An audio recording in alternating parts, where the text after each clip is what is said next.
Als we de commentaren van de sportverslaggevers lezen en horen, dan zijn de Nederlandse sportlieden niet hard genoeg om met succes mee te doen aan de Olympische Spelen.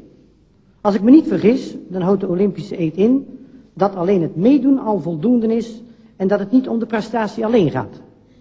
Moeten we maar weer gewoon zacht meedoen, met plezier, of moeten we zo hard worden dat we de Russen en Amerikanen achter ons laten, zodat voor hen de Olympische Spelen bedorven zijn? Ja, meneer, pardon. Ik vind dat we hard moeten zijn. Hard. Vind ik wel. En als het gevolg daarvan is dat dadelijk de Russen en de Amerikanen van ons verliezen, dan is dat jammer voor die mensen. Maar we moeten toch doorzetten. Ik wou daar wel iets over zeggen. Want ik zie aan uw gezicht en ik voel ook in de zaal de vraag of wij daar niet te klein voor zijn. Nee, niks daarvan. Het Deltaplan moet u ook niet vergeten. Er zitten allemaal atleten die nu overstroomd zijn, maar die dan...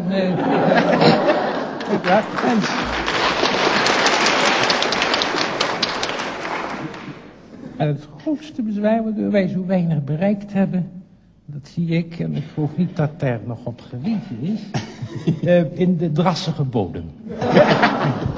En vooral is dat een bezwaar bij het gewichtsheffen. En dan? Ik heb een oom gehad. Hij is nu verdwenen.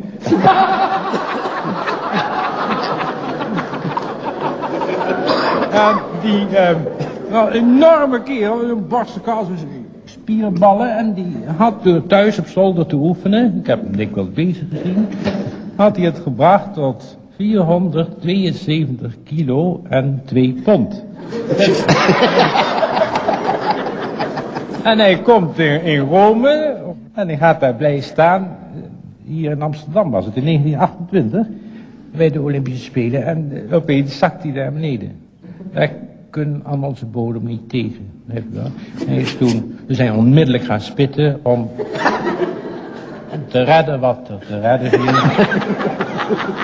Maar wat ze ook groeven, ze hebben oom niet meer ingehaald. Hij zakte maar door, begrijp je wel. En hij is tenslotte in Australië terechtgekomen, aan de andere kant. En dat is de reden waarom Australië zulke sterke atleten heeft. Dat zijn allemaal doorgezakte jongens van ons.